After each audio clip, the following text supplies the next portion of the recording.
Good afternoon, everyone, and welcome to today's webinar, the week before Thanksgiving. I'm so happy for all of you to be here. If you have any questions as we go through, feel free to throw those in the chat, and I will try and answer those at the end.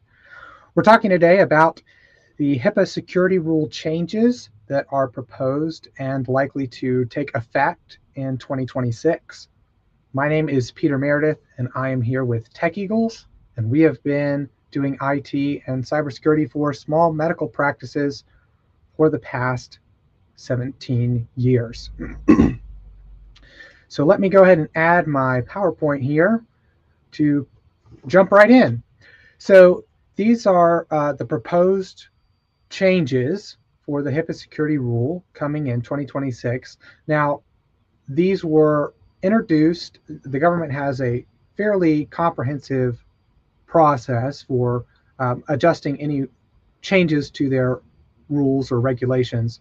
And the new rules were actually published in January of this year and open to public comment, and then they have gone through the process. It was anticipated that they could have published the final edited version of the new rule as early as this fall, but then of course the government shutdown has slowed that down. But it's still rather likely that the early 2026 or mid 2026 we'll be seeing those rules come in. With that said, we'll jump right in and cover what we are going to go over today. So we're going to talk about why now, why are they changing it? We're going to overview what the changes are and then talk about how we can help. So why now? Why here in 2025 and 2026 are they updating the HIPAA rule? Well, it was originally created in 2003, and then they received a update in 2013 that tacked on the HTEC requirements that expanded the scope of the HIPAA security rule to cover more avenues of privacy and security, and as well business associates. And recently, the HHS has reported an increase in the number of breaches by about 102%, and the number of affected individuals by over 1,000%. So this, along with an effort to better align the HIPAA standards with the modern security standards, for example, ones defined by the National Institute of Standards and Technology, it's about time for the HIPAA security rule to get an update. They also acknowledge that with the current standard, the medical practices are really not even following what's currently there. With that said, we will jump into the changes. This is, if you were to summarize all of the changes in one sentence, this would be it. Most of what is currently recommended is going to become mandatory. This is kind of the standard flow of how the government operates. They'll make something recommended, and then eventually it ends up becoming mandatory. The HHS has said, in effect, the current rules flexibility has resulted in inadequate implementation of basic security controls. These proposed updates codify widely accepted cybersecurity best practices as mandatory requirements. With that said, we'll just jump into reviewing what those are, and hopefully we'll be able to cover this in a timely manner. Now, as far as the definition and scope, we have a few changes here. So currently, the term electronic information system is not clearly defined. So they're expanding that definition. They're expanding the covered assets within a covered entity to include more than just the systems processing PHI. So this would include even things like your credit card reader or your Internet of Things thermostat, for example, anything that is within your network, even if it doesn't process PHI, be considered part of the covered area. They're also expanding the scope to include more requirements for business associates.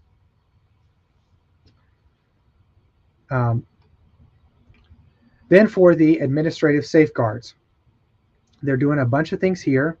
So they're making a technology asset inventory required. They're adding requirements for a clear network map. They're adding more specific requirements for what you analyze as your risk in your annual security risk analysis. So this includes more detailed instructions on business associate risk in specifically, but also addressing multiple different known security risks, and then you'll be required to analyze your specific network for those and how you can mitigate those.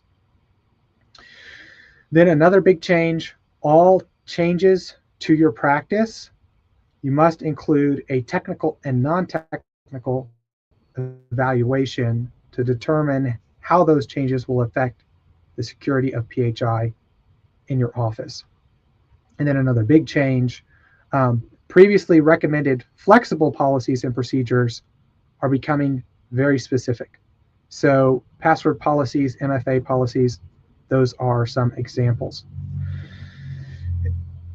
I wanted to do a little bit of a deep dive on some of the physical safeguard changes to give you kind of a picture of what the overall changes look like without taking up too much of your time. So they are changing this. An example of physical safeguard policy change is that covered entities must maintain a specific written policy and procedure for disposing of electronic patient information and assets containing it that are regularly maintained and meet modern standards. So here's what that looks like. This is the current rule. So the current rule says covered entities must implement policies and procedures to address the final disposition of electronic protected health information and or the hardware or electronic media on which it's stored. And that entities must implement procedures for removal of electronic patient health information from electronic media before the media are made available for reuse. That is the only mandatory thing in the current rule. Everything else is left to interpretation. Now you might be thinking, okay, this sounds a lot like the proposed changes, but it's not. This is just a little summary. They have not yet come out with their full updated proposed changes. But what the current rule does not do is it does not specify what sanitation methods you need to use, does not mention any kind of standard. It does not define what shredding or degaussing or wiping, does not define those. It does not define securely erasing things. It does not define how you're supposed to verify or document or train or provide evidence for the chain of custody of these devices as they're disposed. So the HIPAA currently just requires that you have a reasonable and appropriate policies and procedures. And because of it's just asking for reasonable or appropriate policies or procedures, many organizations and practices are inconsistent and often inadequate. So in kind of summary, the old rule, so long as you had a policy, trained your staff, made in a reasonable intent, and followed your documentation, you're basically compliant. Okay, this is the main weakness that the new rule is trying to eliminate. And this is, in effect, what all of the new changes are. So instead of saying, make an effort to do X, here's how we recommend doing that, the new rule is saying, do X, here are the approved ways of doing it.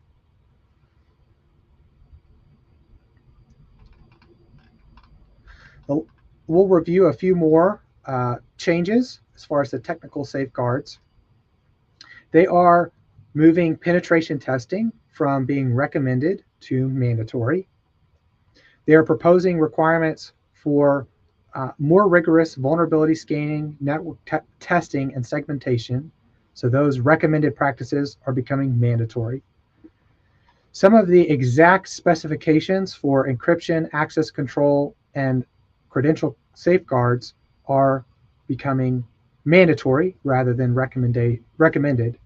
This includes things like uh, applying MFA across platforms. So MFA is no longer just recommended, it will be mandatory, not just for your EMR system, but for every system that interacts with EPHI.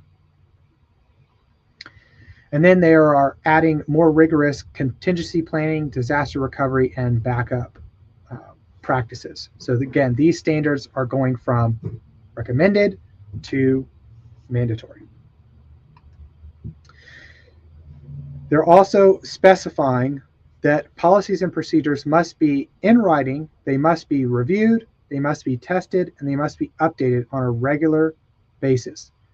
In the past, so long as you had a policy that you followed to the best of your ability and you kept updated, you made a reasonable effort to update those, that would mean you were compliant.